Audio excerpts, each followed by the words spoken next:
कब पहुंचे, साध्य तक कब पहुंचे ये तो नहीं कहा जा सकता, लेकिन गीता में भगवान कहते हैं कि अनेक जन्म संसिद्धि। यदि तुम 10 कदम आगे बढ़ोगे परमात्मा की ओर, तो भगवान कहते हैं कि मैं 100 कदम बढ़ता हूं। और 100 कदम यदि आप भगवान की ओर बढ़ेंगे तो भगवान कहते हैं कि मैं उसकी ओर 1000 कदम बढ़ जाता हूं। माने थोड़ा चलो तो सही साधना का, चलना तो शुरू करो। हम साध्य तक कब पहुंचेंगे, कब हमको लक्ष्य मिलेगा, इसकी चिंता में मत रहो। सुदामा जी चल पड़े थे, मालूम नहीं था कि द्वारिका कहां है, कभी गए नहीं थे द्वारिका।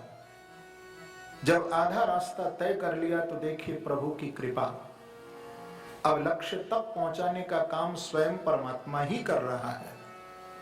सोए हुए हैं, थक गए थे, लेकिन भगवान ने योग माया को आज्ञा दे दी और योग माया ने उठा करके भगवान की द्वारिका में सुदामा जी को पहुंचाया। रात्रि भर सुदामा जी सोए। प्रातः काल होने पर चारों ओर जब महलों का दर्शन किया, मन में बड़ा आश्चर्य हुआ। पूछा कि भैया ये कौन से राजा का नगर है? तो कहा ये द्वारिका है। इस द्वारिका में हमारे कन्हैया का मकान कौन सा है, थोड़ा बताओ। पर किसी ने नहीं बताया। मध्याह्न हो गई, एक यादव आए, उन्होंने बताया कि मित्र ये जितने भी महल खड़े हैं आपके ही, जिनको आप पूछ रहे हैं उनके ही हैं। ये सामने का जो महल है उनकी सबसे बड़ी रानी है, जिनका नाम है रुक्मणी। आप जाइए, इसी महल में आपको कृष्ण मिलेंगे। सुदामा जी द्वार पर गए। द्वारपाल ने बहुत मर्यादा से उनको प्रणाम करके रोका, क्योंकि एक वहां व्यवस्था थी, और नाम पूछा। तो सुदामा जी ने कहा कि अंदर जाकर मेरे मित्र कृष्ण को इतना कह देना कि तुम्हारा मित्र सुदामा तुमसे मिलने आया है। अब अंदर द्वारपाल गया, भगवान सिंहासन पर बैठे हैं। जाकर के प्रणाम किया और प्रणाम करके कहा कि शीश पगा न जगा तन में, प्रभु जाने के आए बसे के ही ग्राम। धोती फटी सिलटी दुपटी, अरुपाय उपानो को नहीं सामा। द्वारि खड़ो द्विज दुर्बल एक, रहो चकिसो वसुधा अभिरामा। पूछत दीनो दयाल को धाम, बतावत आपनो नाम सुदाम। भगवान द्वार पर एक ब्राह्मण खड़ा है, जिसके सिर पर न तो कोई पगड़ी है, न तन में कोई बगलबंदी जगह है, पैरों में जूती भी उसके है, लेकिन तले का ठिकाना नहीं है। ऐसा एक विप्र द्वार पर खड़ा होकर के इस द्वारिका को बहुत चकित्ता से अवलोकन कर रहा है, और उसने अपना नाम प्रभु सुदामा बताया है। जो कहा सुदामा, तो भगवान तो सुदामा जी के ही ध्यान में बैठे थे। एकदम अपने सिंहासन से कृष्ण कूद पड़े, जैसे क्या प्रभु को मिल गया, क्या मिल गया।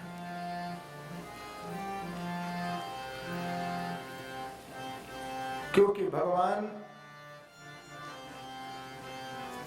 की पूजा तो भक्त करता है, लेकिन ऐसा नहीं कि भगवान भी अपने भक्त की पूजा करते हैं, भक्त को भी प्रभु याद करते हैं। आज सुदामा जी महाराज का नाम सुनते ही कृष्ण उछल पड़े और द्वार पर आए हैं, और द्वार पर आकर के अपने अंक में अपने मित्र सुदामा को उठा लिया। लेकर के जब अंदर गए रुक्मिणी आदि रानियों को बड़ा आश्चर्य है मन में कि कौन है, इतना सम्मान हमारे पति उनको दे रहे हैं जैसे कि अपने बड़े भाई को सम्मान देते हैं, ये कौन आया है। जब अंदर लेकर के कृष्ण गए तो भगवान ने कोई दूसरी चौकी या आसन सुदामा जी के लिए नहीं बिछाया, जिस पर स्वयं कृष्ण बैठते थे, जो द्वारिका के राजा की गद्दी थी, जो प्रभु की स्वयं आसन था, उस आसन पर अपने मित्र सुदामा को भगवान ने बिठाया और कृष्ण उनके चरणों में जाकर के बैठ गए। भगवान कहते हैं कि मेरा मित्र है पर मित्र पीछे है, आज मेरे घर एक सद्गुरु आया है, मैं इनके पाद प्रक्षालन करूंगा। तो भगवान उनके चरण धोने लगे हैं। तीर्थि कुर्वन्ति तीर्थानि स्वान्तस्थेन गदावृता। सुखदेव जी महाराज कहते हैं श्रीमद् भागवत में कि तीर्थ में बहुत दिन तक जब व्यक्ति रहता है तो तीर्थ उसको तीर्थ करता है, पर जहां पर संतों के, महापुरुषों के, सद्गुरुओं के जब चरण पड़ जाते हैं तो उस स्थान को तीर्थ बनाना नहीं पड़ता है, वो स्वयं ही तीर्थ बन जाता है, वही स्थान पवित्र हो जाता है, तीर्थ हो जाता। तीर्थ का अर्थ ही पवित्र है। तो सुदामा जी परम तीर्थ है। सुष्टु दामना प्रेम रज्ज्वा बंधनम इति सुदामा। सुदामा जी महाराज के चरण प्रभु धोने लगे। मित्र के कभी चरण नहीं धोए जाते हैं, पर सद्गुरु के रूप में सुदामा के कृष्ण चरण धोने लगे। लेकिन पैरों में कांटे लगे हैं, जगह जगह से विवाहियां फट रही है और पैरों से रक्त टपक रहा था कि देखी सुदामा की दीन दशा, करुणा करके करुणा निधि रोए, पानी परात को हाथ छो नहीं, नैनन के जल सो पग धोए। भगवान उनकी उस दशा को देखकर, उनके उस हाल पर प्रभु रो पड़े और भगवान ने कहा कि मित्र, इतने दिन तू कहां रहा, मेरे को याद नहीं किया, इस स्थिति में तुम जी रहे हो, ऐसी हालत तुम्हारी हो गई, इतना कष्ट, इतना दर्द, इतनी वेदना तुमको है, क्या मेरी याद नहीं आई तुमको? पर आज सुदामा जी का ध्यान कहीं और है। मन में सुदामा जी कहते हैं कि जो मैंने सोचा था उससे तो कहीं अनंत अनंत आगे मेरा कृष्ण है। हम तो गुरुकुल में पढ़ते थे, वहां भी मैंने कन्हैया को देखा, वहां भी मैंने लाला को देखा, और आज भी मैं देख रहा हूं कितना परिवर्तन है। इतना बड़ा होने के बाद भी इतनी विनम्रता, इतनी सहजता, इतनी सरलता, कोई अभिमान, कोई अहंकार इसको छुआ तक नहीं है। ऐसा मन में विचार करके सुदामा जी महाराज ने कहा कि कृष्ण, सच में अब तक तो तेरे लिए हमने सुना ही था कि तू प्रेम है, पर वास्तव में उस प्रेम की मूर्ति का मैंने आज साकार दर्शन किया। तू प्रेम ही लेता है, प्रेम ही देता है, प्रेम में ही सोता है, प्रेम में ही जागता है, प्रेम ही खाता है, प्रेम ही बांटता है, प्रेम से ही सना है, प्रेम से ही बना है। कन्हैया, यदि किसी को प्रेम का साकार दर्शन करना हो तो जिसने तुझे दर्शन कर लिया, तेरे दर्शन, तेरी शिक्षा और तेरी दीक्षा प्राप्त कर ली कृष्ण, उसने साकार प्रेम को ही पा लिया है। तू और कुछ नहीं, तू केवल प्रेम ही है, प्रेम ही है।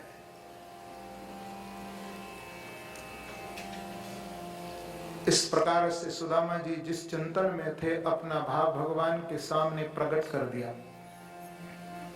भगवान ने पाद प्रक्षालन किए, सुंदर दिव्य पदार्थ डालकर के स्नान कराया, इत्र फुले लगाए, सुंदर वस्त्र पहनाए, धूप दीप से आरती और सुंदर पदार्थ पकवान। लेकिन जब पूजा हो गई, विश्राम हो गया, संधि काल के समय भगवान सुंदर परंग पर बैठे, रुक्मणी जी पंखा कर रही हैं, सुदामा जी भी बैठे और कृष्ण भी बैठे। भगवान ने कहा कि अपि ब्रह्मन् गुरुकुलाद भवता लब्ध दक्षिणा समावृत्तेन धर्मज्ञ भार्योढ़ा सदृशी नवा। पत्नी के बारे में पूछकर परिवार का कुशल मंगल पूछने के बाद भगवान ने कहा कि मित्र, आप आए हो तो हमारी भाभी ने हमारे लिए कुछ भेजा तो होगा। क्योंकि सुदामा जी महाराज ने स्नान कर लिया, सुंदर कपड़े पहन लिए, पर वो 4 मुट्ठी चावल की पोटली भगवान को आकर के भेंट नहीं की थी। क्यों? इसलिए मन में सोच रहे हैं सुदामा जी कि यहां तो मेरे कन्हैया को इतनी बड़ी बड़ी महंगी महंगी गिफ्ट दी जा रही हैं, उपहार दिए जा रहे हैं, क्या मैं 4 मुट्ठी चावल की पोटली इनको भेंट करता हुआ अच्छा लगूंगा? तो सुदामा जी को अपनी कोई चिंता नहीं थी कि मेरा भले ही अपमान हो जाए, कोई मुझे कुछ भी कह दे, लेकिन मेरे कन्हैया को कोई कुछ ना कहे, मेरे कृष्ण को कोई कुछ ना कहे। कई राज परिवार में ये रानियां जब देखेंगी रुक्मणी आदि तो कहेंगी, कहता अपने को मित्र है और 4 मुट्ठी चावल लेकर के आया है, कहीं मेरे कृष्ण का अपमान ना हो जाए। इस भावना को मन में लेकर के सुदामा जी उस 4 मुट्ठी चावल की पोटली को छिपाए बैठे थे। बार बार भगवान पूछ रहे हैं लेकिन सुदामा जी नहीं दे रहे थे। वार्तालाप हुई है, लेकिन जब बाजू में अपने बार बार छिपा रहे थे, बाजू को दबा रहे थे, भगवान ने कहा मित्र ऐसा तो हो ही नहीं सकता कि भाभी हमारे लिए कुछ ना भेजे।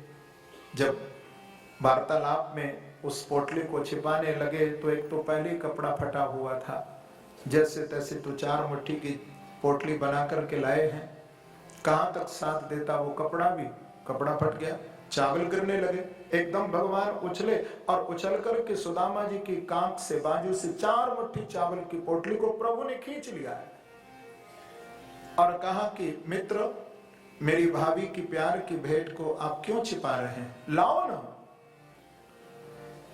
इतना कहकर के पोटली को खोला, 1 मुट्ठी चावल खाए, दूसरे मुट्ठी चावल खाए। भागवत में तो केवल 1 मुट्ठी चावल का वर्णन है, पर संत महात्मा लोगों ने बताया कि भगवान ने 2 मुट्ठी चावल खाए थे। जब तीसरे मुट्ठी चावल खाए तो रुक्मणी जी के हाथ से पंखा छूट गया। इशारा किया मानो रुक्मणी जी ने कि प्रभु आपने 1 मुट्ठी चावल खाया तो 1 लोक का राज्य सुदामा को दिया, दूसरे मुट्ठी चावल खाया तो दूसरे लोक का राज्य भी दे दिया, अब तीसरे मुट्ठी चावल यदि आप खा लेंगे तो क्या मुझे भी उठा करके दे दोगे?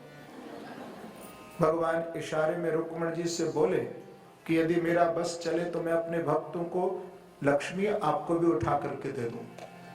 कितने करुणामय है कृष्ण, लक्ष्मी स्वरूपा है रुक्मणी। दोनों के इशारे को सुदामा जी समझ रहे थे, आंखों में आंसू भर आए। भगवान कहते हैं कि मित्र तूने तो मुझे चिड़वा दिए कि पत्रम पुष्पम फलम तोयम यो मे भक्त्या प्रयच्छति। मुझे कोई पत्र दे, पुष्प दे, फल दे, जल दे, इतना भी न मिले भगवान को। अंत में तोयम कह करके अपनी पूजा की महिमा बतानी पड़ी कि मेरी पूजा में वस्तु का कोई महत्व नहीं है, वस्तु एक प्रतीकात्मक है, पर वास्तव मेरी पूजा में तो भावना की ही प्रधानता है। यदि कोई 1 अंजलि भर करके मुझे तोयम भी चढ़ा देता है तो भगवान कहते हैं कि मैं प्रसन्न हो जाता हूं। आज भगवान ने सुदामा जी महाराज को अलौकिक संपत्ति प्रदान की। सुदामा जी के मस्तक में लिखा हुआ था श्री क्षय। इसका उल्टा आप करें तो क्या बनेगा? यक्षश्री। माने कुबेर की संपत्ति सुदामा जी को भगवान ने दे दी। इस बात से सुदामा जी अपरिचित थे। सुदामा जी ने जब भगवान से विदा मांगी तो भगवान ने हाथों से सुदामा जी को कुछ नहीं दिया। और सुदामा जी ने मार्ग में चलते समय यह भी कहा कि क्वाहम दरिद्रो पापीयान क्वाहम श्रीनिकेतना।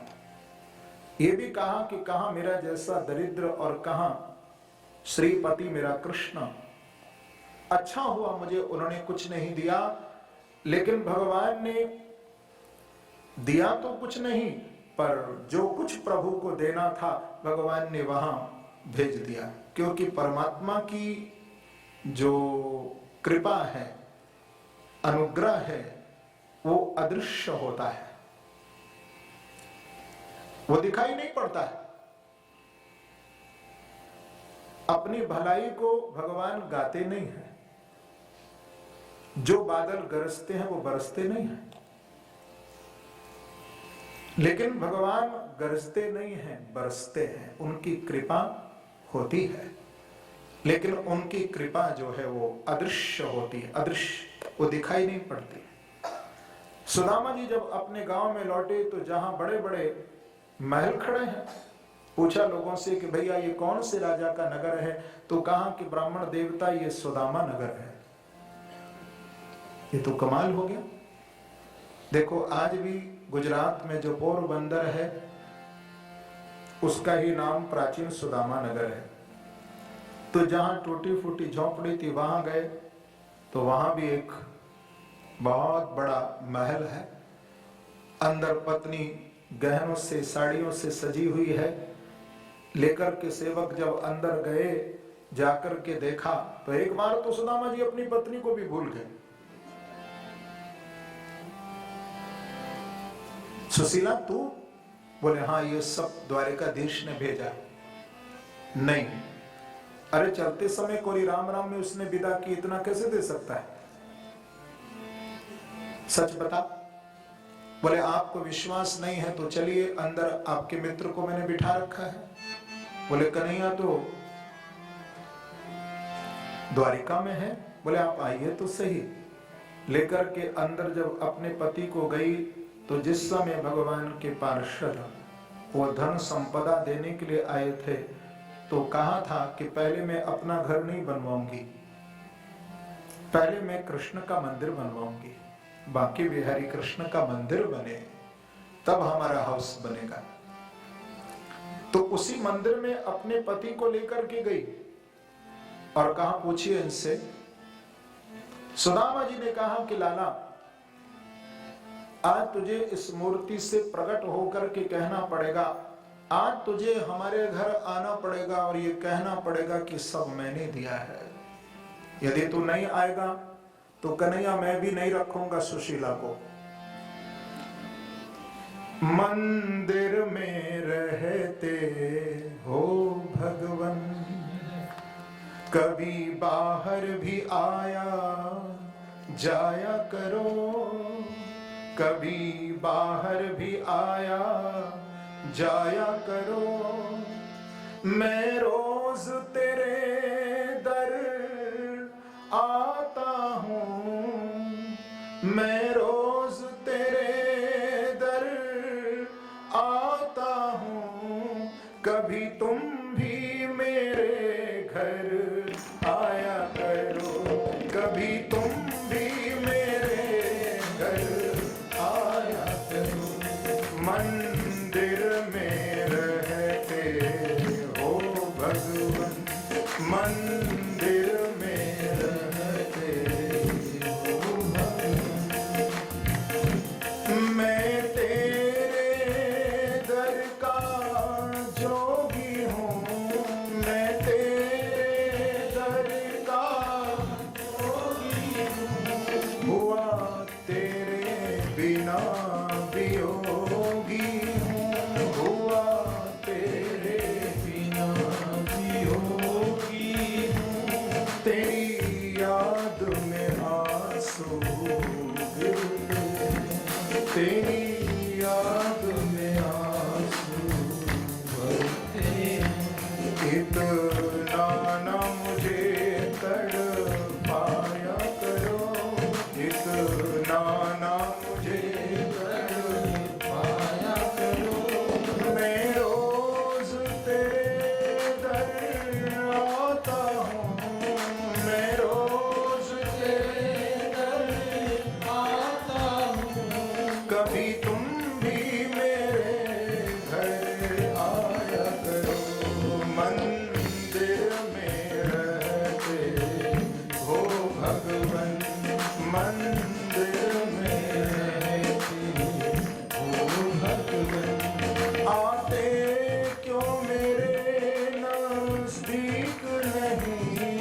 चाहता हूँ। कभी तुम भी मुझे अपनाया करो, कभी तुम भी मुझे अपनाया करो। मैं रोज तेरे दर आता हूँ, मैं रोज तेरे घर आता हूँ। कभी तुम भी मेरे घर आया करो। मंदिर में रहते हो भगवान, मंदिर में रहते ओ भगवान, मैं दीन हूँ, दीनानाथ हो तुम, मैं दीन हूँ, दीनानाथ हो तुम। मैं दीन हूँ, दीनानाथ हो तुम, मैं दीन हूँ, दीनानाथ हो तुम। सुख दुख में सबके साथ हो तुम, सुख दुख में सबके साथ हो तुम। मिलने की चाह खामोश करें, मिलने की चाह पूरी है। मिलने की चाह खामोश करें, मिलने की चाह खामोश है। कभी तुम भी मिलाया करो, कभी तुम भी मिलाया करो। मैं रोज तेरे दर आता हूँ, मैं रोज तेरे घर आता हूँ। मैं रोज तेरे दर आता हूँ, मैं रोज तेरे घर आता हूँ। कभी तुम भी मेरे घर आया करो। मंदिर में रहते हो भगवान, मंदिर में रहते हो भगवान, मंदिर में रहते हो भगवान, मंदिर में रहते हो भगवान। हरे कृष्णा जय जय कृष्णा कृष्णा हरे हरे, हरे कृष्णा कृष्णा कृष्णा हरे हरे, हरे राम राम राम हरे हरे, हरे राम राम राम हरे हरे, हरे कृष्णा कृष्णा कृष्णा हरे हरे, हरे कृष्णा कृष्णा कृष्णा हरे हरे। सुदामा जी और सुशीला दोनों प्रभु के नाम स्मरण को कर रहे हैं। उसी समय भगवान द्वारिकाधीश साक्षात मूर्ति से प्रकट हो गए। भगवान ने सुदामा जी का हाथ पकड़ा। सुदामा जी ने कहा, लाला आप? बोले हाँ मैं। कहो भाभी से झगड़ा क्यों कर रहे हो? ये सब तुमने दिया, मैं नहीं दे सकता हूं? अरे लाला कन्हैया, तूने तो द्वारिका से चलते समय कोरी राम राम में विदा की थी ना, इतना तू धन कैसे दे सकता है? भगवान ने कहा, अच्छा सच बताना, जब तो मेरे पास आए थे द्वारिका आपके मन में मेरे से कुछ लेने की इच्छा थी? तो सुदामा जी ने कहा नहीं। तो भगवान ने कहा मित्र, बस ये सब मैंने आपको नहीं दिया, ये तो मेरी भाभी सुशीला के मन में मेरे से कुछ लेने की इच्छा थी, तो मैंने अपनी भाभी सुशीला के चरणों में ये संपत्ति प्रदान की है। अब इस संपत्ति को, उस धन को पाकर के इसका अभिमान नहीं करना, और दूसरा इस धन से कभी दुरुपयोग इस धन का नहीं करना। सत्कार्य में, शुभ कार्य में, सेवा के कार्य में इस धन को तुम लगाना, तो अंत में जब संसार से तुम जाओगे दोनों, तो भगवान कहते हैं कहीं और तुमको नहीं भेजूंगा, मैं अपने परम धाम में ही तुम दोनों को रखूंगा। इतना कहकर के भगवान अंतर्धान हो गए थे। लब्ध भावो भगवती कर्म बंधात विमुच्यते। जो सुदामा के चरित्र को श्रवण करते हैं, सुखदेव जी ने कहा भागवत में कि उसका कर्म बंधन छूटकर परमात्मा श्री कृष्ण के चरण कमल की भक्ति को वो प्राप्त करता है। इस प्रकार से सुदामा जी के चरित्र के बाद फिर कुरुक्षेत्र का वर्णन, राजा बहुलासु की कथा, 28 वेद के मंत्र और भगवान के उस अप्राकृतिक विहार का वर्णन, ब्राह्मण बालक की रक्षा। एक दिन द्वारिका के समीप एक स्थान जिसका नाम है पिंडारक क्षेत्र, जहां पर ये संत बैठे थे ध्यान मग्न कृष्ण के ध्यान में, वहां यदुवंशी बालक भी खेल रहे थे। खेली खेल में गए संतों की मजाक उड़ाने लगे। जाम्बवती के पुत्र शांबु को स्त्री के कपड़े धारण कराए और संतों के पास ले जाकर के बोले कि महाराज ये बताइए इसके पुत्र होगा या पुत्री? तो संत समझ गए और कहा कि जनिष्यति वो मंदा मुसलम कुल नाशनम, ये मुसल को जनेगी और वो तुम्हारे कुल का नाशक बनेगा।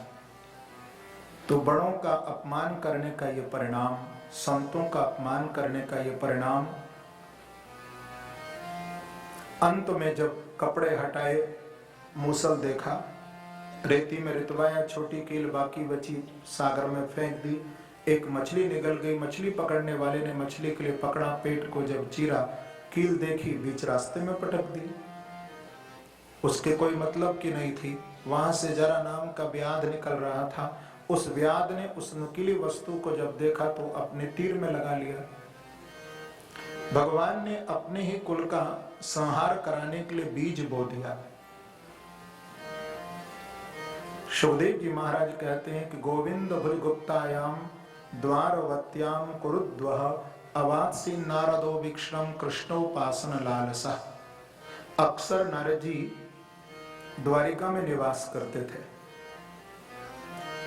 एक दिन वसुदेव जी के महलों में आए। वसुदेव जी ने उनका पूजन किया और भागवत धर्म के बारे में प्रश्न किया। तो इस संबंध में 9 प्रश्न का उत्तर दिए गए हैं। पहला प्रश्न किया कि भागवत धर्म किसे कहते हैं। ये प्रश्नोत्तर की कथा संवाद नारद जी ने वसुदेव जी को सुनाया है। राजा निमि और नव योगेश्वरों का वृत्तांत। प्रथम है भागवत धर्म के बारे में प्रश्न किया है। दूसरा भक्त का स्वरूप, तीसरा माया का स्वरूप, चौथा माया से पार होना, पांचवा ब्रह्म का स्वरूप, छठा कर्म के बारे में, सातवां अवतार के बारे में, आठवां जो भजन नहीं करता इंसान उसके अंत समय क्या गति होती है इस पर, और 9वां युग धर्म के बारे में। तो इन प्रश्नों का उत्तर दिया है यहाँ। फिर उद्धव जी भगवान की शरण में आए और उद्धव